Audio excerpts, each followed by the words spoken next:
Assalamualaikum warahmatullahi wabarakatuh. Perkenalkan, nama saya Dila Friska Ginastiar dengan NIM 2005520056. Di sini saya akan mempresentasikan mengenai hasil skripsi saya yang berjudul Pengaruh Return on Asset, Leverage, Ukuran Perusahaan, Kepemilikan Manajerial, dan Kualitas Audit terhadap Manajemen Laba pada Perusahaan Manufaktur yang terdaftar di BEI pada tahun 2020 sampai 2022.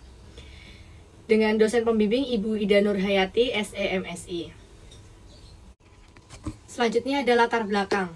Manajemen laba itu merupakan sebuah upaya yang dilakukan oleh pengelola perusahaan untuk mempengaruhi atau memanipulasi laba dengan menggunakan metode akuntansi.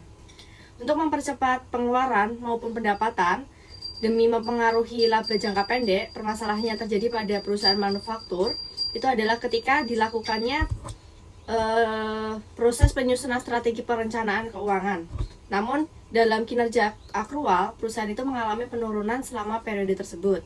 Berdasarkan adanya riset yang telah dijabarkan, maka peneliti akan melakukan penelitian terhadap aspek yang nantinya akan jadi informasi penting untuk dijadikan sebagai gambaran dari kondisi keuangan suatu perusahaan.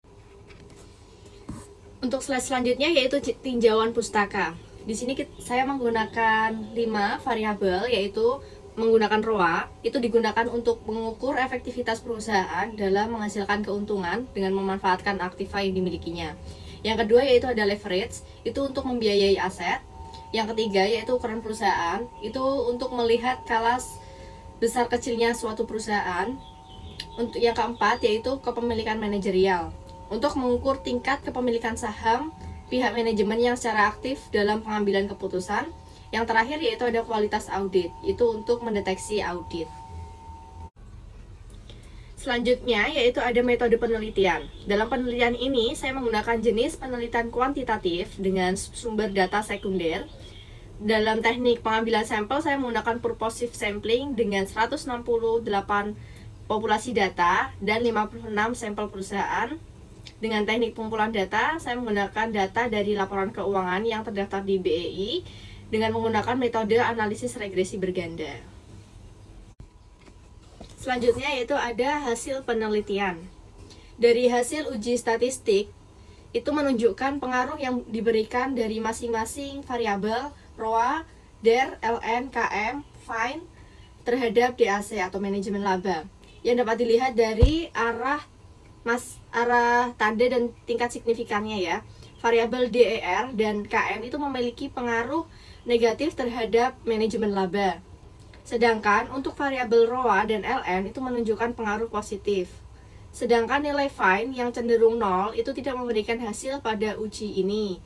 Lalu untuk tingkat signifikasi, kita dapat melihat dari hasil uji itu menunjukkan bahwa hanya terdapat 2 variabel independen yang memiliki signifikasi di bawah 0,05, yang berarti memiliki pengaruh signifikan terhadap variabel dependen atau manajemen laba tadi. Sedangkan 3 variabel lainnya itu tidak menunjukkan pengaruh karena memiliki nilai di atas 0,05.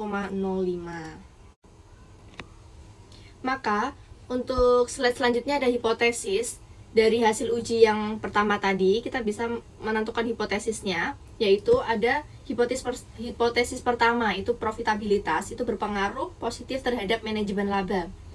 Atau artinya diterima, karena dari hasil nilai T itu sebesar 7,118 dari nilai T tabel 1,659 dengan signifikasi 0,035.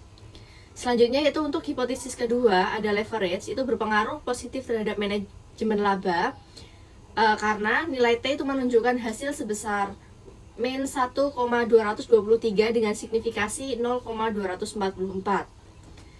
Yang ketiga yaitu ada hipotesis ukuran perusahaan, berpengaruh negatif terhadap manajemen laba karena nilai T-nya itu negatif 4,285 dengan signifikasi sebesar 0,0, artinya diterima. Untuk hipotesis yang keempat yaitu kepemilikan manajerial, itu berpengaruh positif terhadap manajemen laba karena nilai T sebesar 4,126 dengan nilai signifikasi sebesar 0,984, artinya diterima. Dan untuk hipotesis yang terakhir yaitu kualitas audit, itu berpengaruh negatif terhadap manajemen laba. Hal ini karena nilai T itu sebesar min 7,099 dengan nilai signifikasi sebesar 0,081 yang artinya diterima. Untuk slide selanjutnya yaitu ada keterbatasan. Dalam skripsi saya ini terdapat keterbatasan yaitu adanya terdapat outlier karena ada data yang tidak normal itu sehingga mengurangi jumlah sampel yang ada dalam penelitian. Yang kedua yaitu sampel penelitian ini hanya menggunakan periode yang relatif singkat yaitu hanya 3 tahun dari tahun 2020 hingga tahun 2022. Untuk slide selanjutnya ada saran. Saran saya untuk manajemen bank itu sebaiknya memperhatikan pengelolaan biaya produksi untuk menghindari dampak negatif dari operasional terhadap keuntungan. Untuk peneliti selanjutnya, saya berharap dapat menggunakan metode dan data yang lebih baru mengenai faktor kinerja keuangan perusahaan manufaktur yang memiliki pengaruh lebih besar terhadap manajemen laba. Sekian presentasi dari saya, semoga bermanfaat. Mohon maaf apabila ada salah kata dalam penyampaian. Wassalamualaikum warahmatullahi wabarakatuh.